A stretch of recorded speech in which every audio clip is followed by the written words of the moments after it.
días y bienvenidos. Good morning and welcome. I am the Reverend Katie Romano Griffin. My pronouns are she or ella, and I want to welcome you to Cedar Lane today. We gather from different places at different times, different spaces and different devices, in person and online, as a religious community united in our commitment to make love work in our lives and in the world. We gather as we have gathered for over 70 years on the traditional lands of the Nacotchtank people, from which the name Anacostia is derived. They are a part of the Piscataway group of tribes, and we honor with gratitude the land itself and the people who have protected it throughout the generations. We gather in remembrance of those who were enslaved and worked this land without choice or reward. And we gather in gratitude for all who have gone before us, whose love and labor helped create and sustain this religious community. Thank you for taking the time and taking the risk to worship with us today. If you're new or if you feel new, you're invited to complete the newcomer form in the chat if you're online. But if you're here in person, please just raise your hand and keep it risen so that our ushers and greeters can find you. They have a special gift for you. And if you've been attending for a while and you're interested in becoming a member of this religious community, please reach out to Nicole Singer, our membership coordinator. Our pastoral visitors are an extension of the ministry team. Betsy Binks, our pastoral visitor coordinator, is here today and is available to provide support. And before we go any further, we must participate in the sacred act of sharing announcements. The very first, of course, is that it is our annual meeting at 1 p.m. today. We will be in person and on Zoom. We hope you will be here 1 p.m. sharp. It is important as members that we gather to decide the direction of the congregation each and every year. This is a part of membership. And it's also one of our principles, participating in the democratic process, of which the annual meeting is part of that process. So Yes, it is indeed. a spiritual practice. Yes. Another spiritual practice is joining in community to learn together, knowing that we're all part of the process of knowing and becoming. And so we invite you to the Kiplinger lecture with Dr. Freeman Hebrowski on Saturday, June 11th at 7:30, and he will be here in person. So he is the president of the University of Maryland, Baltimore County, and he'll address the ethical implications for higher education of a society increasingly driven by science and technology. Dr. Hebrowski has been a transformational leader at UMBC for over 3 decades, creating an extraordinary record of supporting and graduating students of color in science, in technology, in engineering, and in math. And if you know a young adult or a youth, this would be an excellent opportunity to invite them to as well, because they'll be talking about the future of how we can have higher education that where people can seek employment. Thank you so much, Reverend Dayna. It really is a big weekend here next weekend. It starts on Friday with Food Friday. If you haven't signed up, check the e-news for a link or see Nicole in the back and we'll get you signed up for that. And then, of course, Kiplinger on Saturday. On Sunday, it's our Pride service. And followed by our Pride service is this amazing concert with Todd Fickley, who is the organist of the National Presbyterian Church and founder of the Bach Project. He's a longtime protege of the late Bach expert, Dr. J. Riley Lewis, and has served as his artistic assistant at both the Washington Bach Consort and the Cathedral Choral Society. He's also the associate director and keyboard artist for the Chorales Foundation. Wow. Reverend Katie? Yes. And Todd Fickley will be here in person as well, right? He will be here on person on June 12th at 4 p.m. Right. Thank you. I think Yes. it makes sense, given the organ is here in our sanctuary. Yes. Just saying. Would you mind holding these? Yeah. And we'd like to offer some, thank you, some gratitude for, last week we offered gratitude for those who are in, doing work in faith formation, volunteers who are in faith formation. And if you didn't receive your gift, if you're a Soul Matters facilitator, if you're an RE teacher, if you're on the faith formation family ministry team, please go to the lounge after the service to get your token of appreciation. And in that spirit of gratitude, we have 2 staff transitions that we want to honor this morning. If Taishima and Ashley are here, if they could come up. And so Taishima Holmes is was our coordinator for communications, and Ashley is our RE coordinator / administrator. And we are so blessed for both of their service, and particularly for Ashley, who has served for 8 years in RE.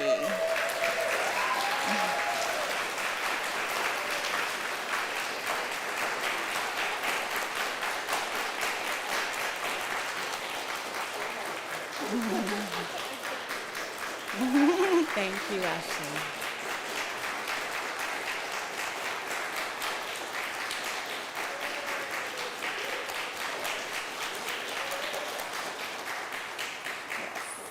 And as is her way, she has been in the background and clearly, does all the things that nobody even knows that she does. And I could never say enough words about how much she has done for religious education and for Cedar Lane. And she will be continuing on as a member, and we're so glad that she will be. So thank you again, Ashley. I invite you now to please rise in body or spirit and greet and welcome each other in person and in the chat.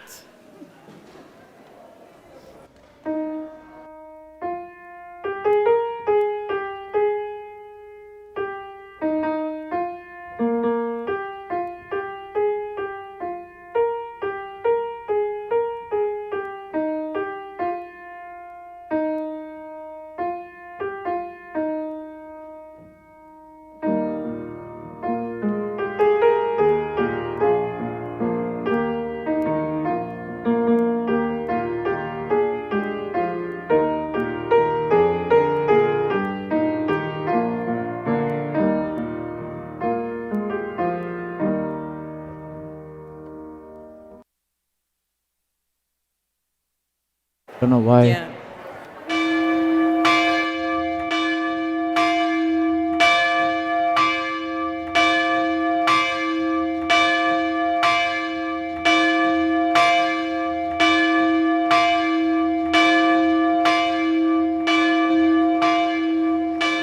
I think we're gonna move this mic over when they actually chalice mic. I invite.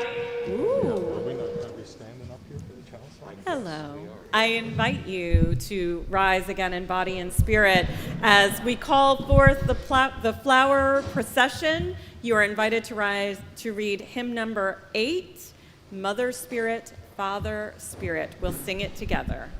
Thank you.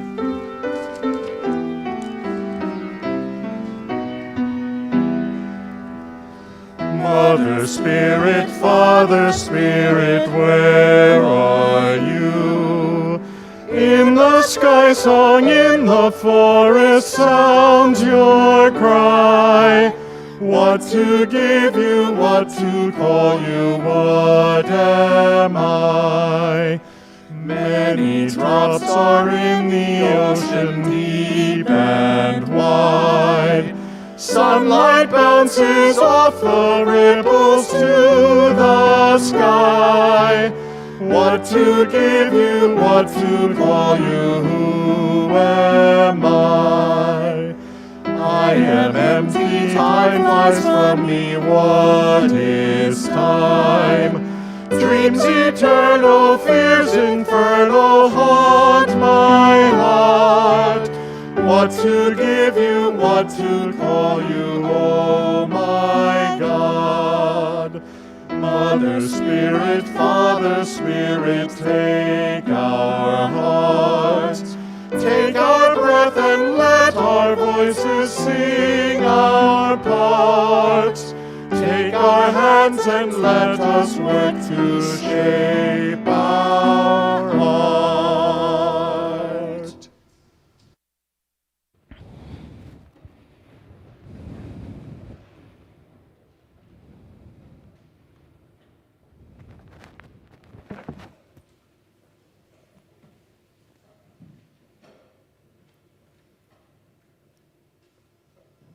From our separate joys and struggles, we come here to find the peace of balance, to find the blessings of restlessness.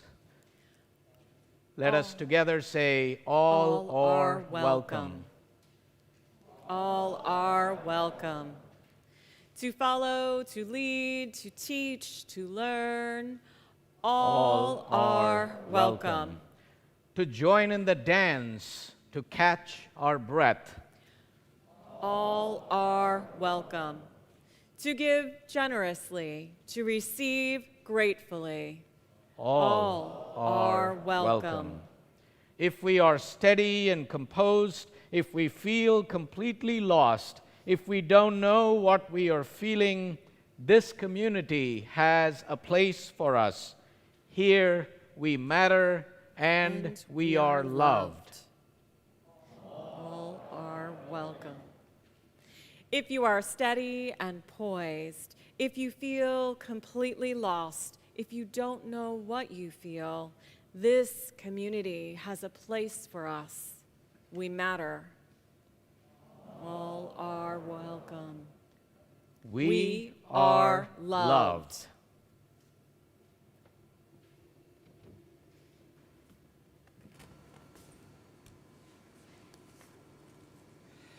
Good morning.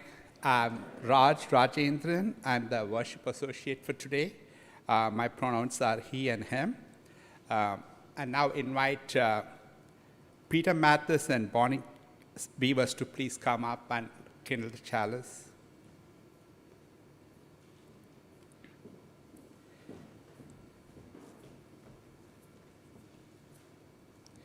As Peter Mathis and Bonnie Beavers kindle the chalice, please share in the chat where you're lighting your chalice from.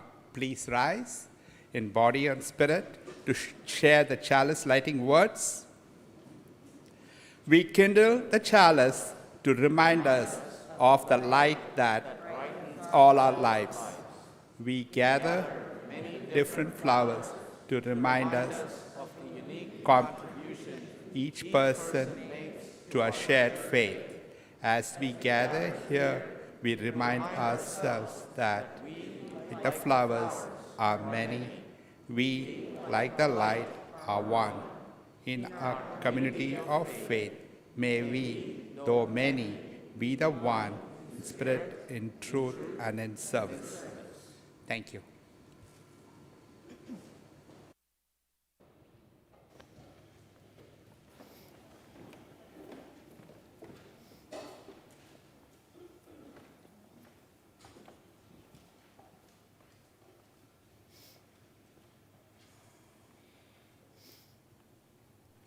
Wow. A lot of flowers in the sanctuary today. Looking beautiful, quirky, maybe a little ragged at the edges.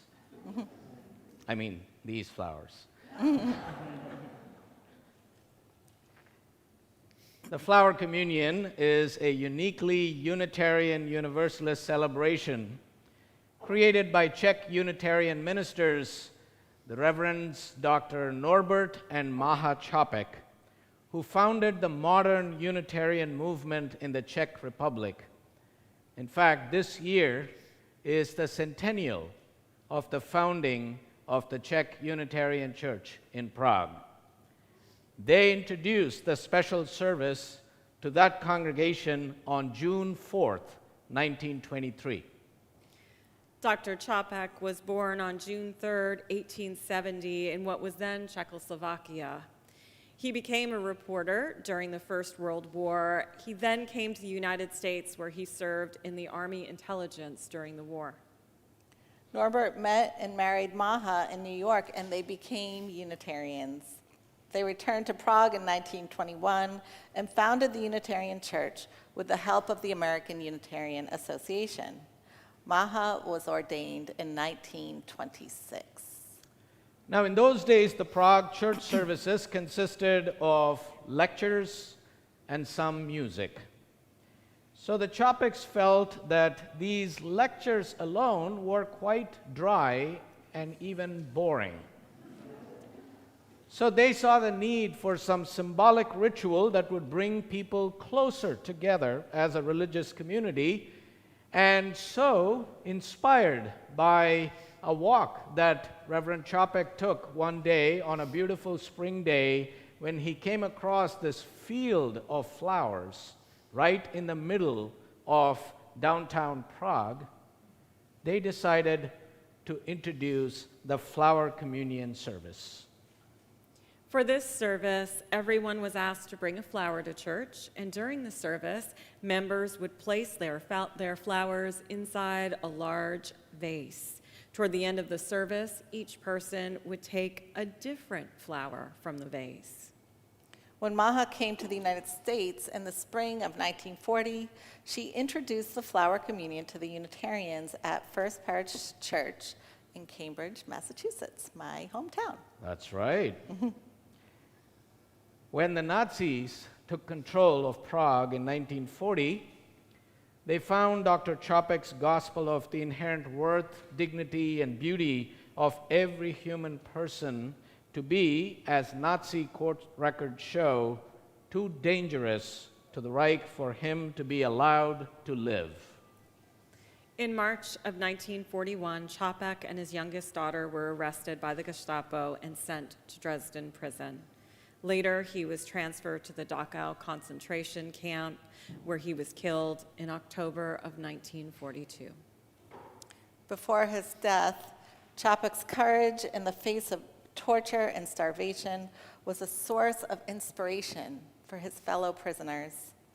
He organized the flower communion service in prison as well. And after the war, survivors testified that the Unitarian minister could not have been sent to a place where he was more needed.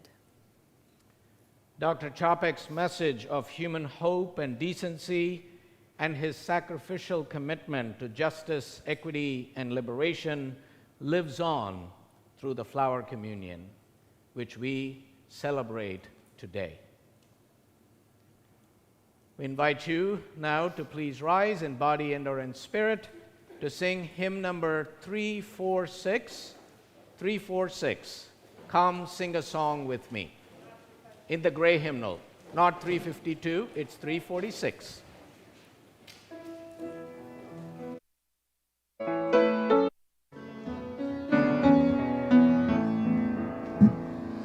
Come sing a song with me. Come sing a song with me. Come sing a song with me, that I might know your mind. And I'll bring you hope when hope is hard to find. And I'll bring a song of love and a rose in the winter time. Come dream a dream with me. Come dream a dream with me. Come dream a dream with me, that I might know your mind. And I'll bring you hope when hope is hard to find.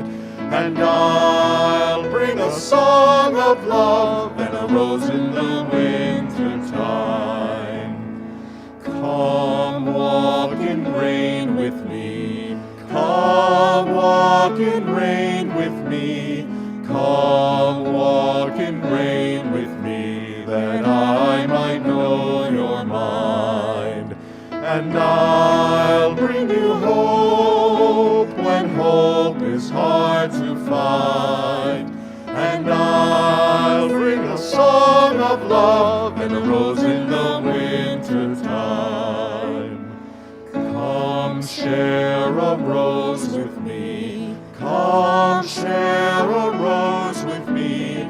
Come share a rose with me, that I might know your mind. And I'll bring you hope when hope is hard to find. And I'll bring a song of love and a rose in the winter time.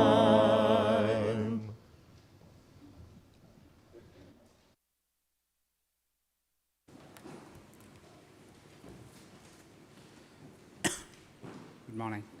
Sharing of joys and sorrows. Let us now center ourselves and enter into this moment, calling upon all the sources of love that are within, among, and around us. We gather in sacred space, across time and space, a sanctuary amid the many challenges of life, a center from which we may gather strength to face these challenges with courage and hope, faith, and love. Within our Cedar Lane community, we hold in our hearts those who are mourning our loss, who are struggling with illness, seen and unseen, who are navigating life transitions, and those who are parents and caregivers. We hold in our hearts Joanne Jersey and her husband Steve as they travel to Boston to tend to Steve's brother Jim, who just had a heart attack. Our caring extends beyond Cedar Lane to others whose lives are lost and whose lives are impacted by violence, calamities, and the COVID-19 pandemic in our nation and in the world.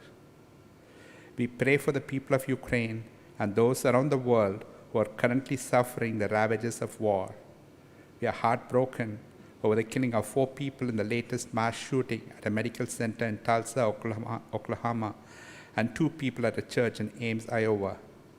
We grieve for their families and their friends, and for those who are reminded of their own losses to gun violence.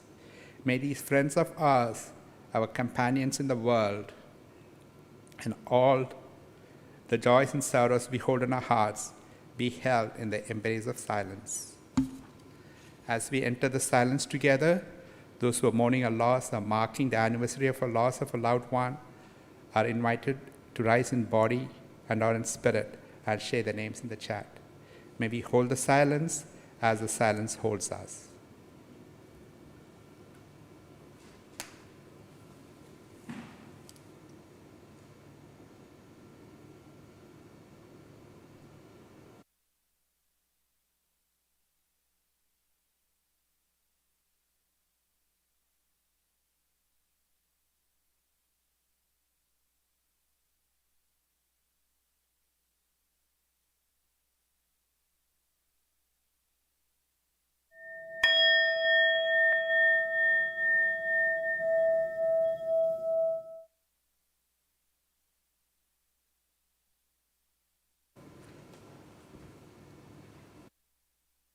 Thank you, Raj. That was beautiful. Every Sunday during worship, we take up an offering. We share the plate to make the community expression of gratitude and blessings of abundance. And today, we live into the embodiment of what a beautiful community we are with our flower communion. And we can live into that embodiment as well in our generosity during the offering today. We know that it's through financial giving that we build our budget and fund our missions and ministries here at Cedar Lane, the ministries of worship and religious education, pastoral care, and social justice. We pay our staff and professional leaders and finance the comfort and beauty of our building and our grounds. We are grateful for the incredible generosity of our members and friends throughout this time to support our mission and ministry and the many community organizations that we partner with in service of our mission. And today, we share our offering with the Poor People's Campaign. The Poor People's Campaign actually has a lot in common with Flower Communion. The Flower Communion is a celebration of the unique beauty of each of us and our collective beauty when we bring our gifts together in this space. And the Poor People's Campaign is a moral fusion movement. It is a movement built on the understanding that we are all different. We can believe different things, but it is in that difference that we can find our power. When we come together, like we will on June 18th, for our mass mobilization, we will display the fullness of our power like a bright bouquet of somewhat unwieldy wildflowers. Our display of beauty and power and joy and song and actions will fortify us for the fight to real change at the polls in November. And we need that change. Events like the mass mobilization on June 18th take an extraordinary effort and extraordinary resources to hire people who specialize in logistics, to get buses to move people across the country, to purchase materials and compensate the artists who will create banners and art that carry our message clearly to those in power, to have the proper sound and lighting and staging for the speakers, to have an event that is accessible to all with ramps and sign language interpreters and shuttle buses. All of this and more require financial resources. And now, more than ever, we need each other. And we need organizations like the Poor People's Campaign that have an infrastructure and the relationships and the resources to empower all of us to hold our elected officials accountable for their actions and for their inaction. Let's show those in power that our belief in the inherent worth and dignity of every being means that we believe that everybody has a right to live. So in honor of the 140 million poor and low-wealth people who are given a voice and a platform by the Poor People's Campaign, I encourage you to give boldly today. And there are many ways to give at Cedar Lane. You can give by text, online giving, PayPal, QR code, or by mailing a check to the church. And our offering will now be gratefully received. Thank you. Everybody has got a right. Everybody has got a right. Everybody has got a right. Everybody's got a right to live. Everybody has got a right. Everybody has got a right. Everybody has got a right. Everybody's got a right to live. I feel this melody in the footsteps of the people, rising up in the rhythm of dignity and courage. When I see you, I suddenly believe liberation can flourish, and generosity and humility will save us. And we will use the love our mamas gave us to decolonize the skies above us with praises. Learning from the bravest, the beautiful, nameless creators of a world newly awakened. We on fire and blazing our way out the matrix, guided by a single mother's hand, holding her family together. We already on the other side of never. We're the aunties brewing tea and sipping sweetness from the south to the north. We are here to remind those in D.C. who they working for. That's right, beloved. This song is Freedom Uncovered. Everybody has got a right. Everybody has got a right. Everybody has got a right. Everybody's got a right to live. Everybody has got a right. Everybody has got a right. Everybody has got a right. Everybody's got a right to live. What Harriet walked towards, what the people in Selma marched for, what the riots from Stonewall to Ferguson to Minneapolis fought for. A movement of people who pour in dollars but rich in brilliance. We are the millions, the healers who come to heal, the leaders who come to reveal that the right to live means you've had the right to feel what you feel. The right to live means an end to police violence and the passage of a Green New Deal. The right to live is in the wind, and every day we witness in our children's countless talents. The right to live is harmonizing in the voice of Yara Allen. It is the springtime and you can feel the right to live about to bloom. Growing out the organizing of comrades like Sierra and Sharon and Claudia de la Cruz. Esto es el momento de pararnos como madres orgullosas y sonreír, porque no hay nada más esencial que el derecho de vivir. The right to live is a simple truth to return us to ourselves. It is a spell being cast upon a lost and divided nation to heal the wounds of hate and incarceration with a love so bold it includes everybody. Feel that, everybody. And when you fight for those rights, they become the lights for us to follow through these long, dark nights. This is a promise to be radically honest and declare we are worthy of food to eat and housing to sleep in and schools to dream in and just being human beings. We are worthy of love. And so the Poor People's Campaign has come to bring our freedom into being. You will know we've arrived as you will hear us sing. Everybody's got a right to live. Everybody's got a right to live.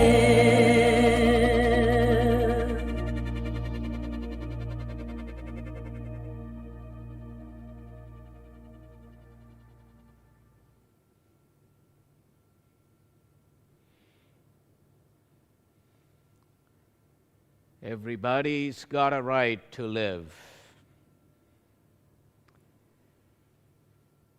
For all that we bring and share to build and rebuild this, our beloved community, within, among, and beyond, may we be grateful.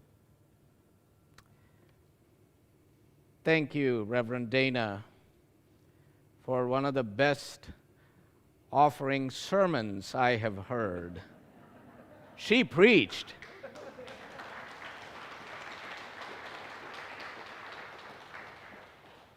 In fact, she said the words I've been struggling to get to today, so thank you. So whatever I share is more of a postscript, so just bear with me, as you always do. Our reading this morning is taken from a series of poems that were composed in Spanish and English by Juan Pablo Gutierrez in 2011 to accompany watercolors of flowers painted by Kevin Woodson, who is a good friend of my colleague, the Reverend Mark Bellatini, in a combined book called The Language of Flowers. And these words are parts of two different poems. In passing, we wave to you, he writes, from public spaces, from empty lots, from abandoned sites, from wealthy gardens, from churches, from pagan rituals, from atheist gardens, from street corners, on sidewalks, in makeshift altars, the gentle folds become clear syllables. The colors suddenly become action verbs, pistils like antennas communicating sentences without punctuation marks. I turned the page again, finding a new awakening. Everywhere I turned, another page appeared as I continued to learn the language of flowers. As I continue to learn the language of flowers. The poet sees the diverse gatherings of flowers around the neighborhood as a colorful text on the page of life. And in our own Unitarian Universalist tradition, we celebrate with flowers not just every Sunday up here on our altar table with those beautiful flower arrangements that members of our flower team create as a spiritual practice week after week, year after year, but especially today when we celebrate the flower communion of Dr. Norbert Chopek. Now, Dr. Chopek, like Juan Pablo, felt that flowers speak of the inherent worth, dignity, and value in the beautiful diversity in beautiful community. They speak to the acceptance of one another and the encouragement of spiritual growth in our communities. They speak to the interdependent web of existence of which we are a part.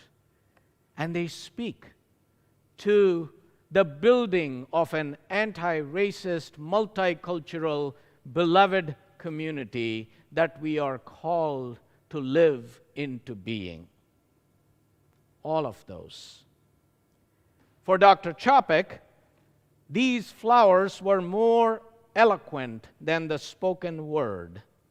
His congregation in Prague of 3,000 people couldn't have agreed more, continuing to celebrate this ritual as we also do in our congregation almost 80 years after he was put to death in Dachau by the Nazis for refusing to deny the radical message of flowers. So the flower communion is a symbolic expression of beauty through diversity, of the inherent worth and dignity of every person, of our interdependence, of our interconnectedness, of our acceptance of one another, of our encouragement of spiritual growth, and of our building the beloved community. The power of courageous community to bring about justice, equity, and liberation for all. And our diversity makes a unique statement in our community that here, people of all backgrounds, all ethnicities, all sexual orientations, all gender expressions, all nationalities and documentation status, all abilities and ages are welcome.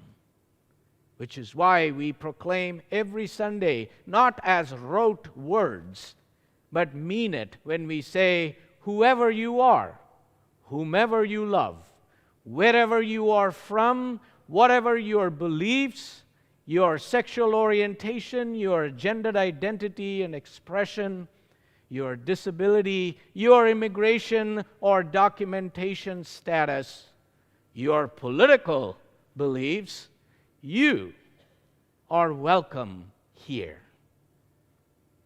Here, we are co-creating the beloved community where people are not judged by their traditionally marginalized identities, but celebrated, welcomed, and accepted for them.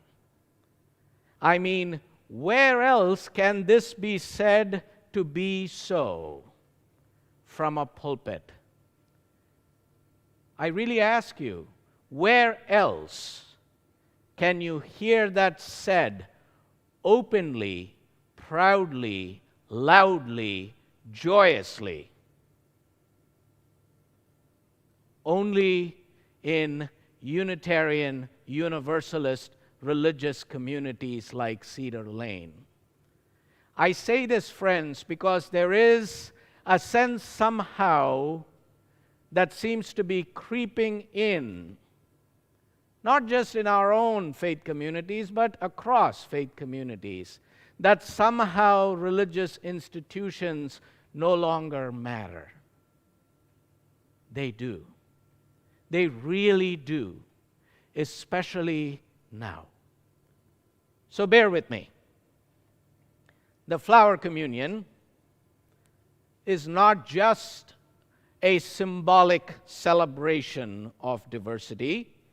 It is also a potent reminder to us that we are charged to live in diversity, to engage with diversity. But living in diversity is not easy. Just by saying we celebrate diversity doesn't mean that we are living in diversity. I'm reminded of that conversation that Dr. Maya Angelou had many years ago that she shared in a conversation on NPR once about encountering this woman who came up to her and witnessed saying, "I am a Christian." To which Dr. Angelou is said to have responded, "Already?" So if you say you are a Unitarian Universalist, the response is, "Already." Because it is an invitation for us to begin the work. And similarly, when we say we are committed to diversity, it is an invitation to us to begin the work of really living into diversity. And that's what the Flower Communion reminds us. Because some of us show up here to hear about God's love and saving grace. Some of us come here needing to hear our connection to the earth and the rhythms of the seasons. Some of us come here needing to hear about the power of human community to heal, to save, to create justice. Some of us come to hear about the struggles of aging well, as I am finding out lately. Some of us come here to hear about raising spiritually grounded children in an increasingly secular and materialistic world. Some of us come here wanting to know how to organize around climate change. Some of us want to protect reproductive freedom and voting rights. Some of us are committed to dismantling white supremacy and other systems of oppression. Others of us want to know how to reduce our country's addiction to guns and violence, to get rid of this epidemic of gun violence.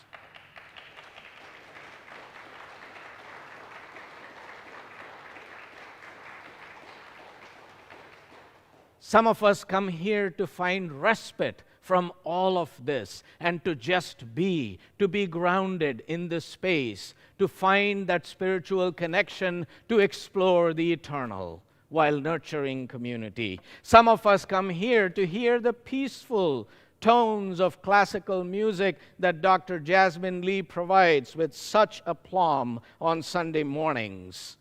Others of us come here to hear the gospel call of the Spirit.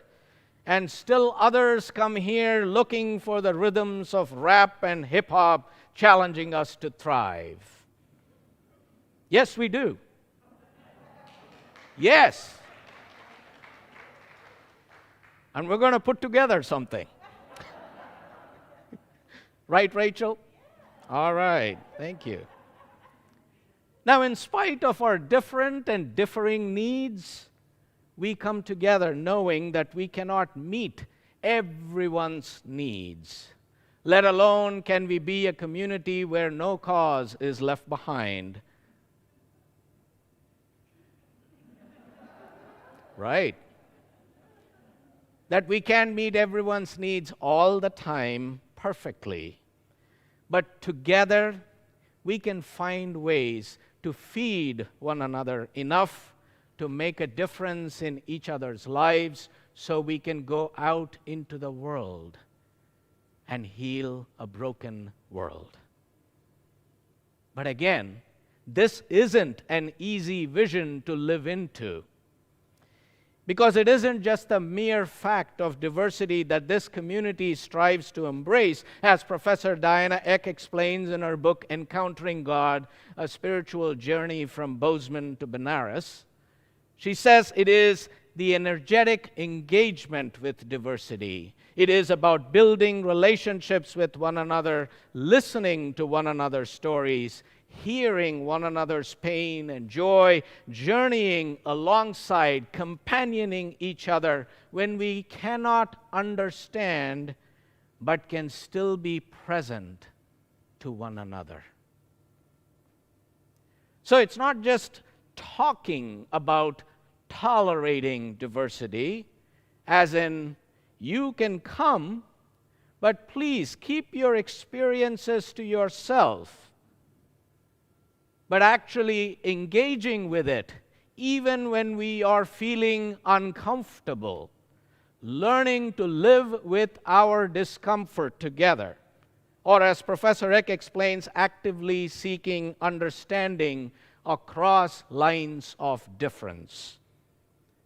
So diversity means for us holding our deepest differences, not in isolation, but in relationship with and to one another. And that requires us to share and listen to both our common understandings and our real differences.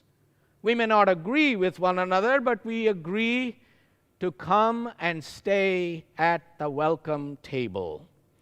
Even when it gets hard or complicated or messy, we covenant to stay at the table and respect, listen to one another with love.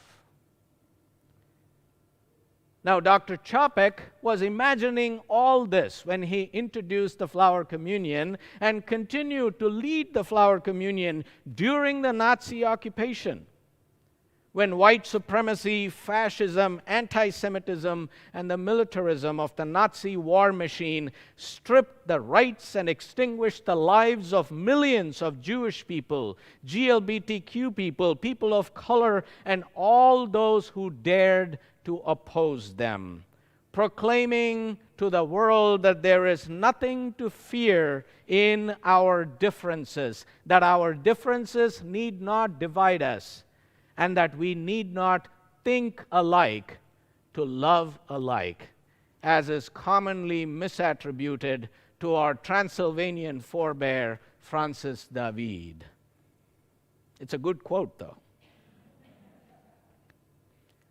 What Dr. Čapek was preaching was a dangerous message, a subversive message, preaching in words and embodying in ritual, but he continued to do it, even after he was threatened and arrested and put to death. So instead of hiding or pretending the horror around him was not happening, Dr. Čapek dared to speak up against totalitarianism and oppression, preaching a message of liberation and justice, a message of worth and dignity for all, a message of the beauty of diversity, sacrificing his life for what he believed. That is part of our spiritual legacy, friends. He insisted that the Spirit of God, Mother Spirit, Father Spirit, a hymn that he wrote that we sang, was in each and every person, no matter how they are, no matter what the color of their skin, no matter what their beliefs. That is part of our spiritual heritage. Not unlike today, the problems of the world and their country may have seemed too big to fight for him. Not unlike today, the hate and divisiveness must have been overwhelming. Not unlike today, authoritarianism and totalitarianism were threatening to overturn democracy. Not unlike today, millions were living in poverty, without a living wage, adequate health care, without enough food or a roof to live under. Not unlike today, when war and violence were destroying lives in the planet and displacing millions. Not unlike today, it was hard to breathe. Now, it would have been very easy for Dr. Čapek to be afraid or put his head in the sand and pretend that it's not happening. Many clergy did that and saved their lives. He chose not to. And similarly, it is quite easy, tempting for us to put our heads into our beautiful Cedar Lane sand and just say, I am okay. I don't need all this. I need to be safe. I've been feeling that. It was very hard coming to be here with you today and to bring you a message of hope, because all I could think about was the litany of crap that we are faced with, living in, with no respite and with very little hope to seek. It is tempting. And then I paid attention to Dr. Chapek's life, and something shifted for me. In fact, if we want to be a church that is relevant, meaningful for our times, that gives courage and hope to people in difficult times, that draws people together who others would seek to divide, that loves the diversity around us and gives courage to those living in fear, we need to pay attention to Dr. Chapek's life and his sacrifice. And this, my friends, is why the flower communion is so important today. Because it is a visual reminder to all of us that in times of narrowness and meanness, there is beauty in diversity, that there is dignity in freedom, and that we are committed to respect and love across and in spite of our differences. Can I get an amen to that?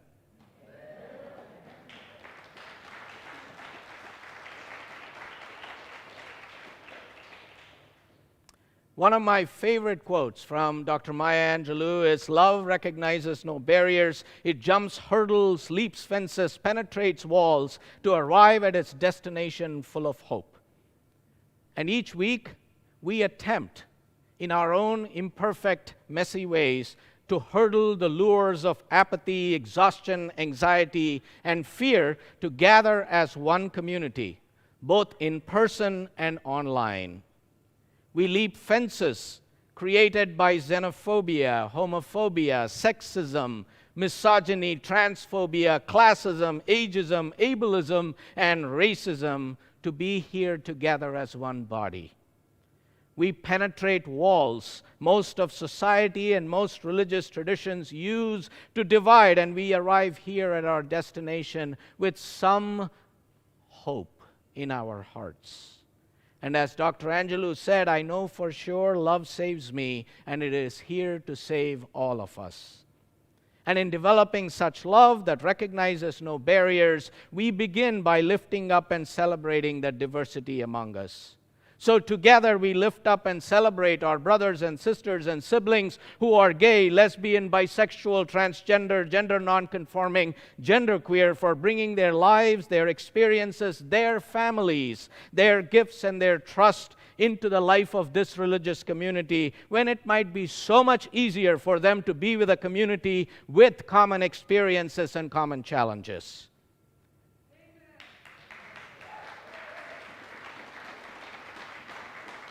We lift up and celebrate our members who are Black, Indigenous, Latinx, African, Asian, or of Pacific Island heritage, who bring their experiences, their families, their gifts, and their trust into the lives and life of this congregation, when it would be so much easier for them to go hang out in their own communities.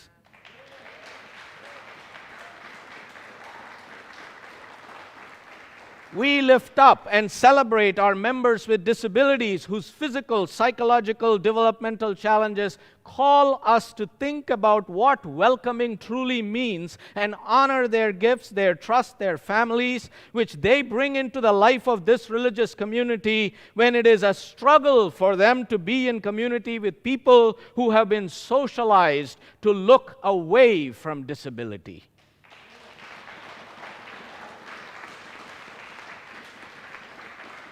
We lift up our members who are poor or low wealth, who struggle with food and housing security, who work multiple jobs to make ends meet, whose gifts, talents, families, and trust are precious to us, when the wealth and security of others around them in this community can be uncomfortable and assuming. We lift up our young people, our children and our youth, our parents and singles, our young adults and seniors, and the gifts, families, and trust they bring to us each week, seeking support and presence and encouragement so they can be living their lives while being a part of a community.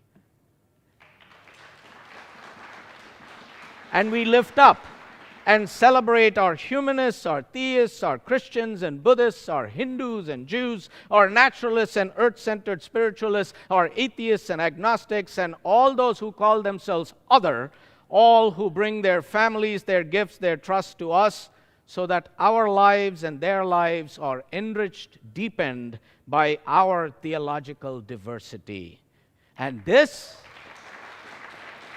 all this, is what this flower communion is about, lifting up and celebrating the things that make each one of us unique and beautiful, while at the same time honoring our unity. We each bring to the altar of community our different life experiences, our different backgrounds, our different beliefs, our different cultures, our different opinions and body of knowledge, our different resources, our quirky, messy selves. And together, we create this gorgeous, beautiful bouquet, week after week.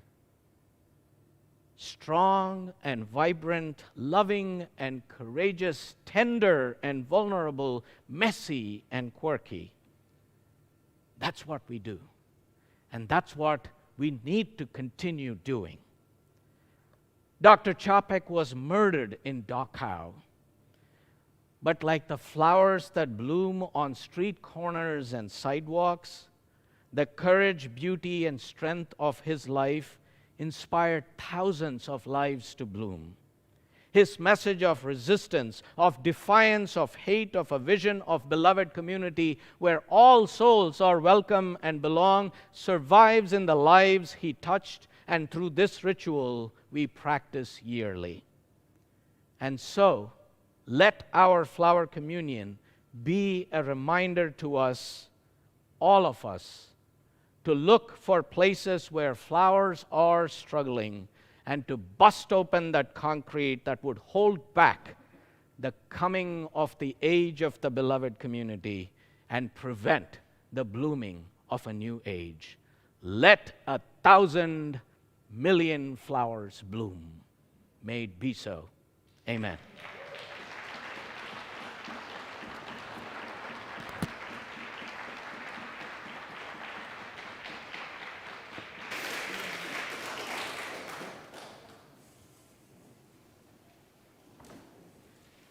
The Unitarian Universalist Flower Communion, which we are about to celebrate, gives concrete expression to the humanity-affirming principles of our shared liberal faith. The significance of the flower communion is that no two flowers are alike, no two people alike, yet each of us has a contribution to make. Together, the different flowers form a beautiful bouquet. Our common bouquet would not be the same without the unique addition of each individual flower. And thus, it is with our church community. It would not be the same without each and every one of us present. Friends, we are better together. We are stronger together. And now I invite you into a moment of prayer as we consecrate the flowers together. I invite you to just lift a hand or both hands, if you so choose, to help us all in community consecrate these flowers. Infinite Spirit of life, we ask your blessing on these flowers, your messengers of fellowship and love.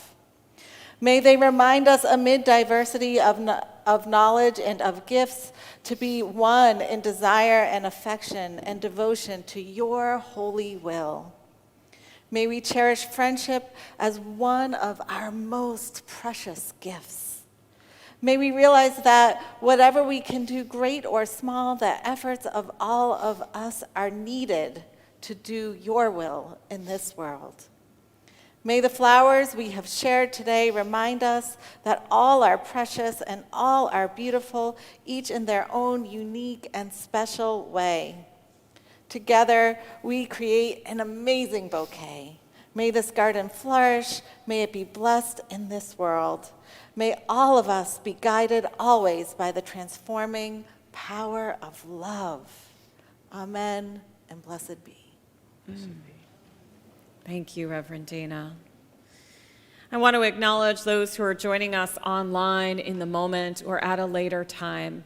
Know that in this moment, we are connecting to that space that exists between all of our cells and all of our atoms and every single particle that makes us up, moving backwards and forwards in time, and knowing that you are here too. And as you go forward from whatever moment you're hearing this message, know that you are invited to find a flower and to share it with someone that you meet and give this message to them. Let them know that we are stronger together, that each and every one of us is important and beautiful and necessary. And it is now time for those of us who are gathered in this moment to share in the flower communion. I ask that you each in turn approach the communion vase, and that as you do so, please do so quietly, reverently, with a sense of how important it is for each of us to address our world and one another with gentleness, justice, and love. I ask that you select a flower different from the one that you brought, that particularly appeals to you. And as you take your chosen flower, noting its particular shape and beauty, please remember to handle it carefully. It is a gift that someone has brought to you. It represents that person's unique humanity and therefore deserves your kindest touch. Let us share in this Unitarian Universalist ritual of oneness and love. May it be so.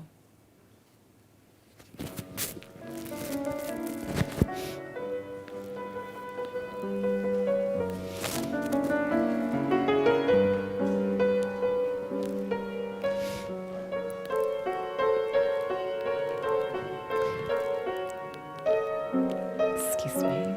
Hello. Hi. To choose a flower?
glow of dawning, to west the blaze of night, round all the long horizon's rim, the everlasting light.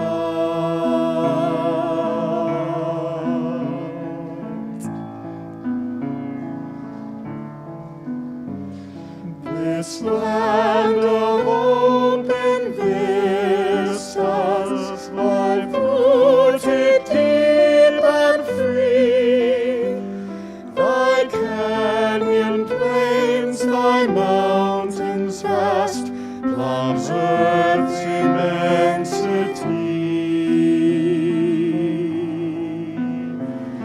Herein life's fragile balance, the sun and stars above fight hand in hand and heart to heart, the everlasting love.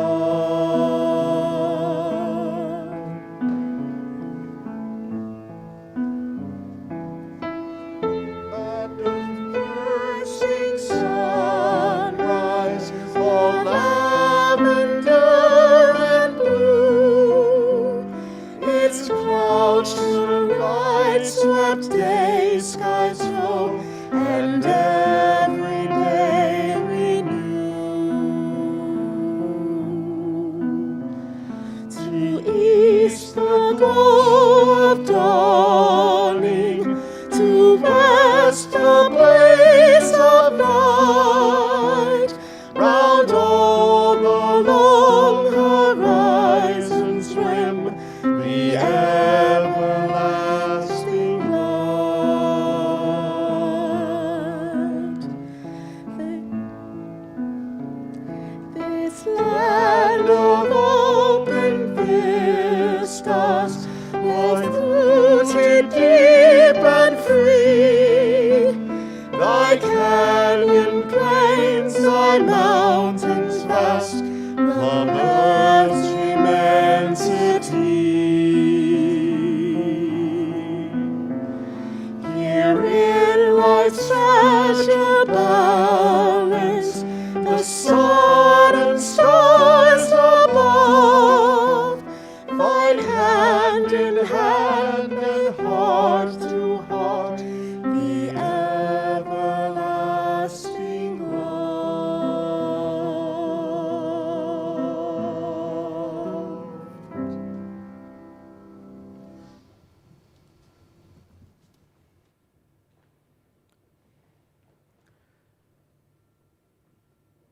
Our benediction is an adapted prayer from the Reverend Dr. Norbert Chapek.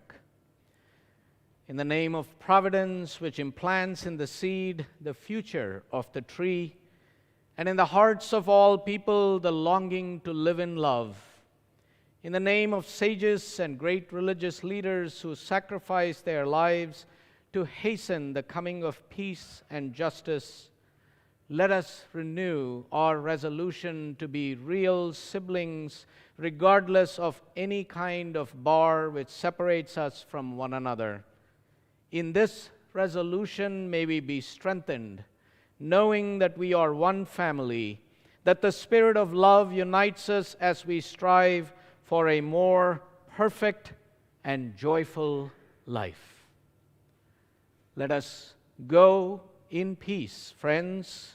Go making peace, living gently, loving mightily, bowing to the mystery, and rising to sing lustily. You got to do when the Spirit says do. Number 1024 in your hymnals.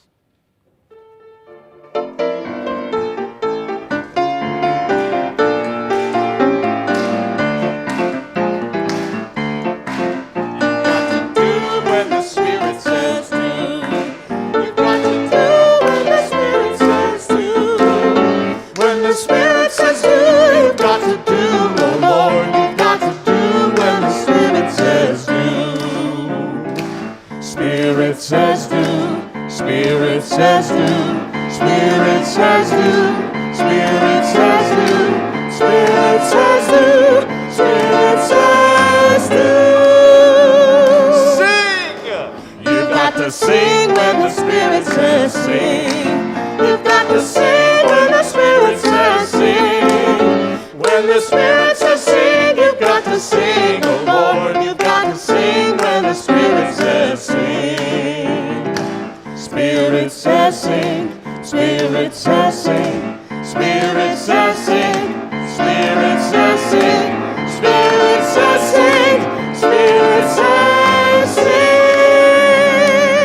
Dance! You've got to dance when the Spirit says dance. You've got to dance when the Spirit says dance. When the Spirit says dance, you've got to dance, oh Lord. You've got to dance when the Spirit says dance. Spirit says dance. Spirit says dance. Spirit says dance. Spirit says dance. Spirit says dance. Spirit says dance. Bloom! You've got to bloom when the Spirit says bloom.